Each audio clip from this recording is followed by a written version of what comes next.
사랑하는 영락교회 지체들에게 주 안에서 평화 인사를 전합니다. 오늘은 2022년 4월 15일 금요일입니다. 오늘의 묵상 본문은 요한복음 19장 25절로 42절까지의 말씀입니다. 오늘은 성금요일이죠. 성금요일에 본문을 같이 나눕니다.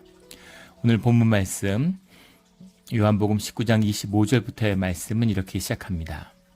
예수의 십자가 곁에는 그 어머니와 이모와 글로바와 아내 마리아와 막달라 마리아가 섰는지라. 예수님의 십자가에 못 박히셨는데 그 십자가 가운데 같이 했던 여인들의 이름이죠.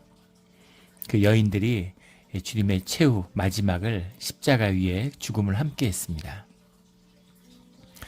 말할 수 없는 고통이었겠죠. 제자들은 다 도망갔어요. 그런데 이 예수님의 죽음, 고통을 지켜보고 있는 여인들이 있는 것이죠. 그 아픔을 나누는 여인들이 있습니다. 그 여인들이 부활의 첫 증인들이 되죠. 이 여인들은 어떻게 그 자리를 지킬 수 있었을까? 특히 어머니 마리아는 자식이 십자가에 못 박혀서 고통 속에서 죽어가는 것을 지켜보는 그 어미의 마음이라는 건 어떤 것이겠습니까? 상상을 초월하는 예수님의 고통, 그 이상의 고통을 느꼈을 거예요. 그 고통 속에서 주님을 깊이 만나는 것이죠. 삶의 이 고통, 삶이라는 것의 본질이 고난과 고통이잖아요. 그 깊은 고통, 그 애통함 속에서 주님을 만나는 것이죠. 여인들은 어떻게 이 고통을 감내할 수 있을까? 자식이 죽어가는 자리에 있어도, 같이 죽는 자리에 있어도 엄마는 자식을 떠나지 못한다 그러죠. 아빠는 떠난다 그래요. 그래서 엄마가 고통을 감내할 수 있는 이유는 살을 찢고 뼈가 어그러지는 그런 아픔 속에서 자녀를 낳는 그 사랑을 몸으로, 심령으로 기억하고 있기 때문이다. 이렇게 설명을 합니다. 그 상상할 수 없는 고통, 인간이 몸으로 겪는 고통 중에 가장 고통스러운 것이 출산이라고 하죠. 그 깊은 생명의 비밀을 맛보았기 때문에 여인들은 그 고통을, 출산의 고통을 간직하고 있는 여인들은 이 십자가의 피통한 아픔을 견딜 수 있는 그런 믿음의 근육을 가지고 있는 것이죠. 그래서 그 마지막 여인들이 주님의 아픔을 함께하고 있습니다. 이것이 여성성의 비밀이죠. 여성성이라는 것은 여성만 가진 것은 아닙니다. 남성들도 여성성을 가지고 있죠. 그 여성성과 남성성, 우리 아담을 처음에 만드셨을 때 그 여성성이라는 걸 남성으로부터 분리해내서 여성을 만들었잖아요. 최초의 아담은 여성성과 남성성이 통일된 이 하나님의 형상의 비밀이죠. 그런 존재였다라는 것을 우리가 볼 수 있습니다. 또 우리 실제 유전자 연구 이런 거 요새 게놈 연구 이렇게 활발해지니까 XY 유전자로 이제 이루어지잖아요. 그런데 사실은 Y 유전자의 변이로 남성이 생긴다는 거죠. 그래서 사실 모든 성은 여성이었다 원래는 이런 이제 과학적인 보고도 있습니다. 여성과 남성의 이 연합이라는 것, 깊은 생명의 비밀이 그 안에 있죠. 여성들은 그 아픔으로 이렇게 생명의 아픔을, 생명을 품을 수 있는, 그 애통함을 품을 수 있는 그 어머니의 비밀, 이런 것을 십자가 앞에서 보게 됩니다. 26절에 예수께서 자기 어머니와 사랑하시는 제자가 곁에 서 있는 것을 보시고 자기 어머니께 말씀하시되 여자여 보소서 아들이니이다 하시며, 여기 사랑하는 제자라는 것은 요한복음의 저자인 제자 사도 요한을 이야기하는 것이죠. 여자여 보소서 아들이니이다 하시고 27절에 또 그 제자에게 이르시되 보라 내 어머니라 하신데, 그때부터 그 제자가 자기 집에 모시니라. 예수님이 돌아가시는 여자여 보소서 아들이니이다. 그 어머니가 걱정되셨던 게 아닐까 이런 생각이 들어요. 아들을 의지하고 3년 공생애를 아들과 함께 했는데 그 어머니 마리아를 이때 마리아가 나이가 불과 아주 지금 나이로 하면 젊은 나이였을 겁니다. 40대였을 거예요. 대부분의 여인들이 10대 중반 아이를 처음 낳기 때문에 어머니를 땅에 두고 가는, 그리고 아버지에 대한 이야기가 전혀 나오지 않는데 먼저 일찍 예수님의 성장 과정에서 먼저 주님께 돌아간 게 아닌가 이런 생각을 하게 됩니다. 마리아의 삶을 주님께서 돌보시는, 육신의 관계로는 어머니고 영적인 관계에서는 딸이죠. 그런 깊은 주님이 그 마리아의 형편을 돌아보시는 주님의 마음, 그걸 보게 됩니다. 거기서 한 발 더 나아가서 당신의 아들입니다, 내 어머니다 라고 하는 이 말씀 가운데 주님 안에서 새로운 가족, 십자가 앞에서 새로운 하늘 가족이 되었다라는 뜻이 담겨 있는 것이죠. 육신의 어머니 아들, 내가 배 아파서 낳아서 내 아들이 아니라 요한은 마리아의 아들이 되고 마리아는 요한의 어머니가 되는 것이죠. 실제 우리 성경의 말씀처럼 사도 요한이 마리아를 모시고 살았다 그러죠.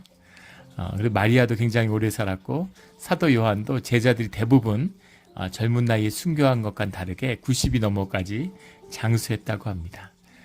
그래서 그런 주님이 허락하시는 사랑을, 섬김을 충분히 누리며 살았겠죠. 그래서 그 하나님의 그런 애틋한 예수님의 그런 마음을 엿볼 수가 있어요. 예수님으로 말미암아 우리가 하늘 가족이 된 것이죠. 예수님의 아버지이기 때문에 우리가 교회 가운데 한 형제가 된 것입니다. 주님의 사랑을 나누는 귀한 가족이 됐죠. 주님이 허락하신 가족도 귀한 것입니다. 교회도 가족 그 이상 귀한 것이죠. 주님이, 주님의 자녀들이 서로 의지하며 살아갈 수 있는, 세상에서 용기를 얻고 서로 도움을 주며 살아갈 수 있는 그런 자녀들을 주님의 사랑 안에 세우는 것입니다. 이 사랑이 풀어지는, 이 사랑이 나누어지는 우리 믿음의 자리, 몬트레 영락교회가 되기를 주의 이름으로 축원합니다. 28절에 예수께서 모든 일이 이미 이루어진 줄 아시고 성경을 응하게 하려 하사 이르시되 내가 목마르다 하시니, 시편 69편에 나오는 고백이죠. 주님이 목이 마르다라고, 목이 마르다는 건 주님이 육신의 존재라고 하는 그 초대 기독교를 맹렬히 공격했던 그 이단들의 공격, 가연설이라고 하는, 주님은 사실은 그리스도 하나님이시기 때문에 죽지 않으신다, 주님은 고통을 받지 않으신다, 이런 이야기죠. 인간인 척 하셨지 본질은 하나님이야, 우리와 같은 분이 아니야. 그 종교적인 이원론이죠. 우리의 삶의 자리와 주님의 삶을 분리하려고 하는. 그러나 성경은 분명히 내가 목마르다라고 28절에 고백하고 있어요. 이 34절에 보면 그중 한 군이 창으로 옆구리를 찌르니 곧 피와 물이 나오더라. 100% 인간이시고 육신인 하나님이셨다라는 것을 고백하고 있는 것이죠. 그리스도 하나님, 온전한 하나님이시지만 또한 온전한 인간이 되심으로 우리에게 삶의 표상과 삶의 원형적인 모습들을 우리에게 보여주셨다는 겁니다. 그래서 우리가 주님 안에서 예수님이 이루시는 그 삶의 의미, 완전한 자기 실현의 길을 걷게 되는 것이죠. 형상의 비밀입니다.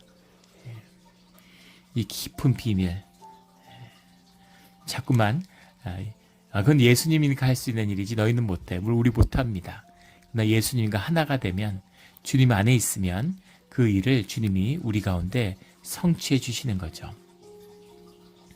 예수님이 살아계실 때조차도 예수님을 3번 부인했던 베드로가, 물고기를 잡으러 떠난 베드로가, 베드로의 통곡과 부활하신 주님을 만난 뒤에는 베드로가 주님이 부활 승천하신 다음에 순교로 자기의 삶을 마무리했어요. 예수님이 계실 때도 두려워하던 베드로가 성전 제사장의, 성전에서 일하는, 제사장의 집에서 일하는 계집종을 두려워하던 베드로가 부활하신 예수님을 만난 다음에는, 그 다음엔 산헤드린에 나가서 산헤드린의 회원들을 꾸짖는, 내가 너희의 말을 듣는 것이 옳으냐 아니면 주님의 말을 듣는 것이 옳은지 너희가 대답하라, 이렇게 선포하죠. 어떻게 사람이 이렇게 변할 수가 있을까? 이렇게 당당할 수가 있을까? 이렇게 멋질 수가 있을까? 그것은 부활하신 주님과 하나 되는 성령의 역사와 함께하기 때문이죠. 우리 가운데 함께하시는 성령의 역사가 우리도 그런 멋진, 주님이 보시기에 정말 칭찬할 만한 그런 멋진 믿음의 주의 자녀들이 되는 줄로 믿습니다. 그런 날이 오겠죠. 또 그런 날을 주님이 이루실 겁니다. 30절에 예수께서 신포도를 받으신 후에 이르시되 다 이루었다 하시고 머리를 숙이니 영혼이 떠나가시니라. 육신 가운데 영혼이 떠나는, 다 이루었다라고 하는 주님의 말씀이에요. 주님이 공생의 가운데 이 땅에 오셔서 이루지 못한 일이 뭐가 있을까? 예전에 그런 고민을 해본 적이 있어요. 그런데 이루지 못한 일은 없습니다. 주님이 다 이루었다고 말씀하신 거죠. 근데 눈으로 보이는 세상에 피상적으로 현상적으로 보이는 것을 보면 주님이 뭐를 이루셨나? 주님이 이루신 게 아무것도 없는 것 같잖아요. 수만 명이 몰려다닌 것 같았지만 결국 주님의 말씀을 붙들고 남은 제자들은 소수였습니다. 예루살렘에 들어갔지만 돌이 날아오고 누명을 쓰고 함정에 빠져서 십자가에 죽어가는, 십자가의 죽음이라는 건 다 입에 담기도 어려운 가장 비극적인 저주를 받은 그런 죽음이죠. 적어도 유대인들에게는 그랬습니다. 그러나 주님은 다 이루었다, 주님의 뜻이 다 이루어졌다라는 하나님의 형상으로서의 우리 육신의 삶이라는 것을 완전하게 이루었다, 이렇게 말씀하고 계시는 거죠. 하나님이 이 땅에 오신, 성육을 하고 이루어 가시는 그 비밀을, 신비를 우리가 어떻게 다 헤아릴 수 있겠습니까? 그러나 인간으로 오셔서 그 사람들과 함께 했던 그 삶 가운데, 그 삶으로서도 주님이 온전하고 완전히 다 이루신 삶을 살았다는 겁니다. 삶의 본질, 생명의 본질을 만나고 경험하는 자들이 이 고백을 받을 수 있는 것이죠. 눈으로 보면 실패한 삶이고, 눈으로 보면 아무것도 아닌 삶이고, 눈으로 보면 뭘 했는지 모르겠지만, 그러나 그 존재를 보면, 주님 안의 소명 가운데 이루어 가신 일을 보면, 주님과 하나 되는 관계 속에서 바라보면 주님의 삶이라는 것은 무엇과 비교할 수 없이 귀하고 온전하고 다 이루신 삶이었다라는 겁니다. 우리도 우리의 삶의 소명을 이렇게 이루어 가야 되는 것이죠. 썩어지는 것을 내가 뭘 이루었다, 뭘 쌓았다가 아니라 썩어지지 않는 우리의 존재, 우리의 심령 가운데 우리가 주님의 소명 가운데 이루어가는 시간과 귀한 삶의 의미들이 있는 것이죠. 그런 귀한 가치들이 우리 삶 속에서 모두 다 이루어지기를 주의 이름으로 축원합니다.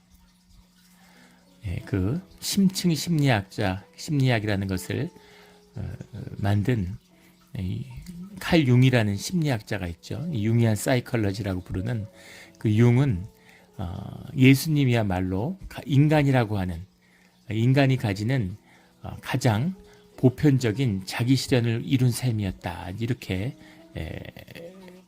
이야기합니다. 그래서 예수님이 그리스도신가?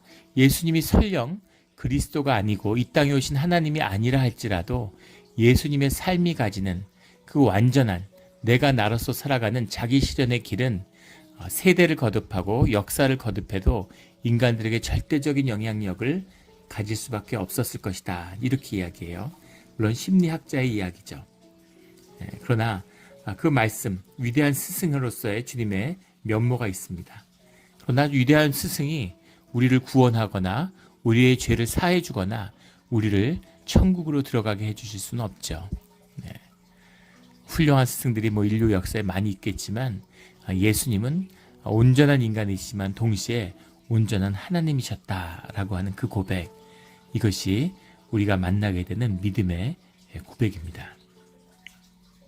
31절에 이날은 준비일이라 유대인들은 그 안식일이 큰 날이므로 그 안식일의 시체들을 십자가에 두지 아니하려 하여 빌라도에게 그들의 다리를 꺾어 시체를 치워달라 하니, 6월절에 사형을 집행했다는 것 자체가, 6월절은 물론 시작은 아니지만 그 절기 가운데 이미 들어갔는데 이 자체가 유대인들의 굉장한 모욕이죠.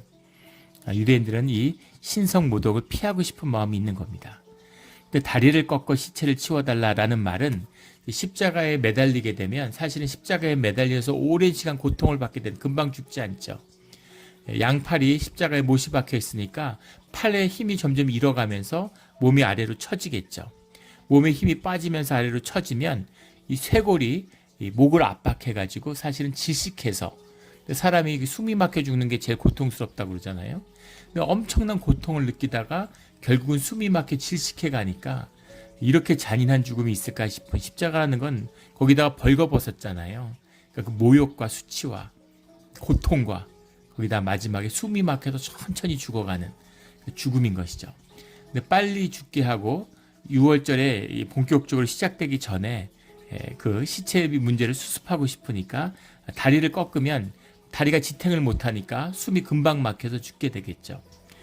그래서 옆에 같이 십자가에 못 박힌 자들의 다리를 꺾었다는 거죠.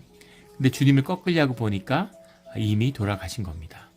그래서 다리를 꺾을 필요가 없고 옆구리를 창으로 찌르니까 피와 물이 나왔다. 근데 이 창이 롱기누스라고 하는 로마의 군인이 찔른 창이라서 롱기누스의 창이라고 하는데, 이 창이 뭐 유럽의 역사에서 이 창을 누가 가지느냐? 유럽의 역사의 일대 패자들, 프랑크 왕국부터 시작해서 이 창을 가진 자들이 세계를 뭐 지배한다, 이런 게 있어서 이걸 성물로 굉장히 숭배하는 게 있었죠. 마지막으로 그걸 오운하고 있었던 확인된 사람은 히틀러였습니다. 그 뒤에 이게 어떻게 됐는지는 아무도 모르죠. 근데 이 피와 물이 나온 주님의 몸을 찌른 이 창이 보여주는 진실은 주님이 100% 사람이었다는 것이다 라는 겁니다. 주님의 형상에 따라 만들어진 예수님은 주님이 꿈꿨던, 하나님이 꿈꿨던 인간의 모습이죠. 주님과 하나 되고 함께 교제하며 살아가는 그 인간의 모습입니다. 그 온전한 인격이죠. 그런 주님이시고, 그 주님이 오셔서 육신을 입고 죄가 없으신 주님이 죄인들 된, 무너진 죄성 가운데 살아가는 우리와 함께 교제하며 같이 떡을 떼고 먹으며 웃고 웃으며 울며 그렇게 살아가신 주님이셨다라는 겁니다. 그래서 그 주님이 우리의 아픔과 우리의 삶 가운데 함께 하시며 우리의 중보자가 되어 주시는 거죠.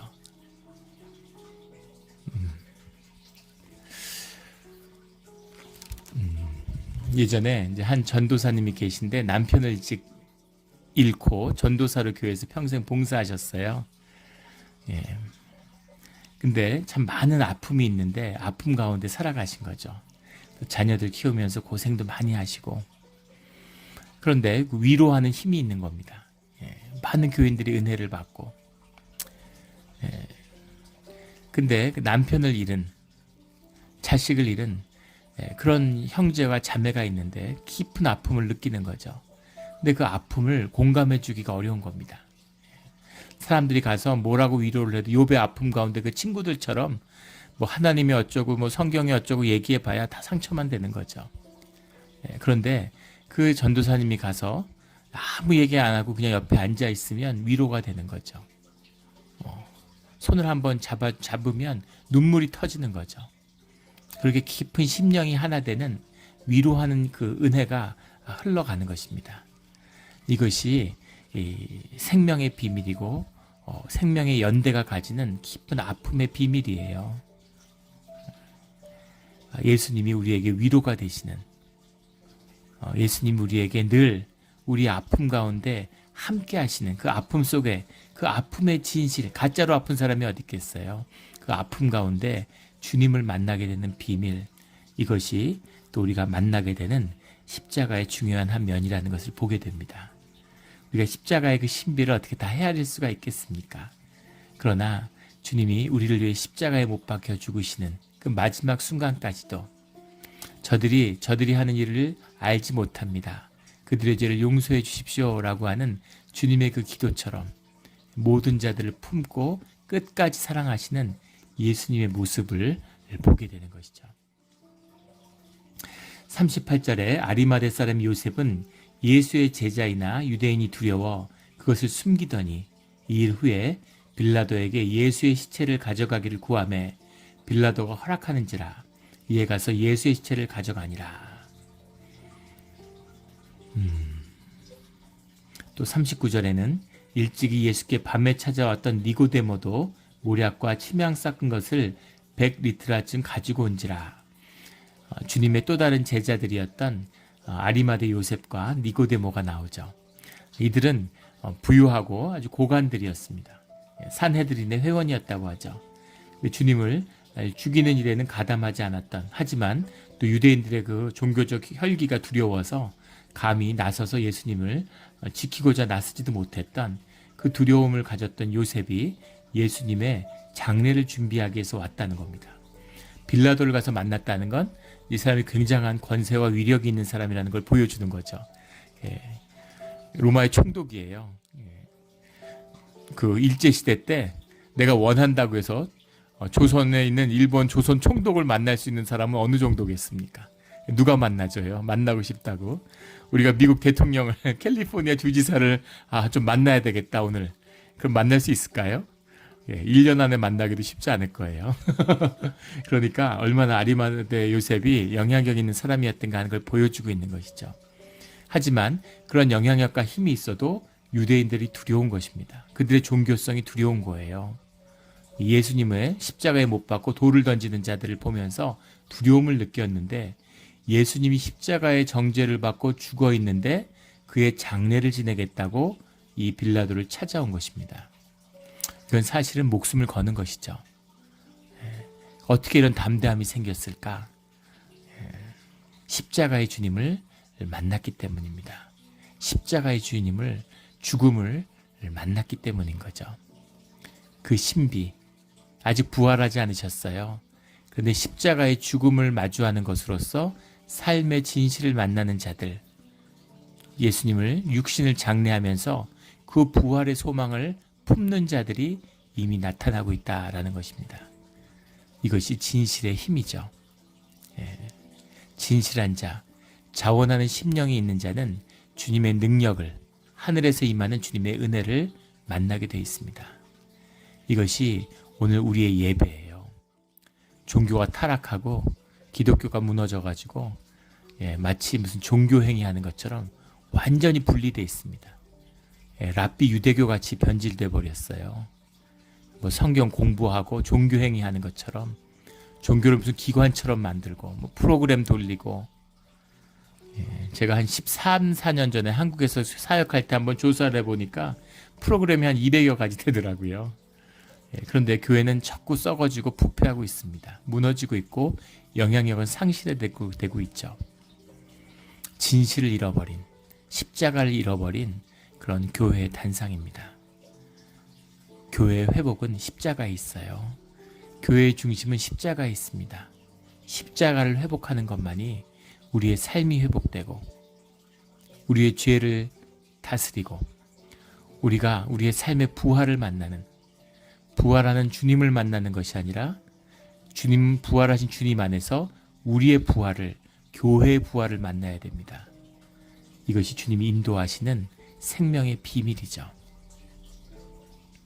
이 신비, 모든 영이 이미 연결되어 있고 모든 생명이 이미 주 안에 있었음을 깨어나서 바라보게 되는 이 십자가의 신비죠. 이 신비를 꼭 만나는 이 깊은 아픔, 이 아픔 속에 나아가면 우리의 아픔이 있습니다. 내 수치가 있죠. 내 분노가 있어요.